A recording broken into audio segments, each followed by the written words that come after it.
দাঁড়ান দাঁড়ান দাঁড়ান, দেখে যান, একবার হলেও দেখে যান, না হলে মিস করে ফেলবেন। এখন কিন্তু গরম আসছে।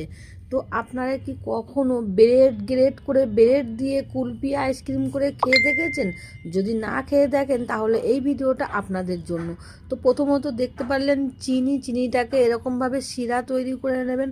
তারপরে এখানে নর্মাল হোক কিংবা কুসুম গরম কিংবা এমনি গরম দুধ হোক দিয়ে দেবেন, দিয়ে ভালো করে এটাকে নাড়ানাড়ি করতে থাকবেন যতক্ষণ না একটু গাঢ় না হয়ে আসে। তারপরে এইখানে আপনারা ড্রাই ফ্রুট গ্রেট করে দিয়ে দিতে পারেন। আর এখানে ওই যে একটু আগে বললাম ব্রেড গ্রেট করে, এখানে ব্রেড গ্রেট করে তারপরে মিক্সচারে গ্রেট করে এটাকে দিয়ে দেবেন। তারপরে আবারও এটাকে নাড়ানাড়ি করবেন না। এরা গাঢ় হতে হতে আপনাদেরকে মনে করিয়ে দিই, আপনারা কে কোথা থেকে দেখছেন একটু জানাবেন, তাহলে কমসে কম আপনাদেরকে ধন্যবাদ জানাতে পারি।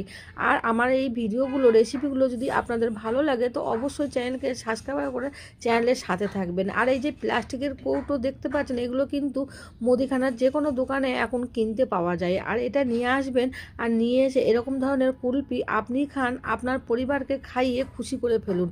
এখন সামনেই গরম চলে আসছে, দেখুন কত সুন্দর কুলফি হয়ে গেছে। এটা বানিয়ে ফ্রিজে রাখলেই একদম এরকম দুর্দান্ত কুলফি হয়ে যাবে। আমরা যে কুলফি কত টাকা দিয়ে বানিয়ে খাই, আর এরকমভাবে কিনে টাকা খরচা করে খেতে হবে না। ঘরেতেই আপনারা বানান আর বাচ্চা কাচ্চাকে খাওয়ান, দেখুন কত খুশি হয়ে যাবে। কত সুন্দর হয়ে গেছে না? কেমন লাগলো অবশ্যই কমেন্ট করে জানাবেন। চলুন টাটা, নেক্সট ভিডিও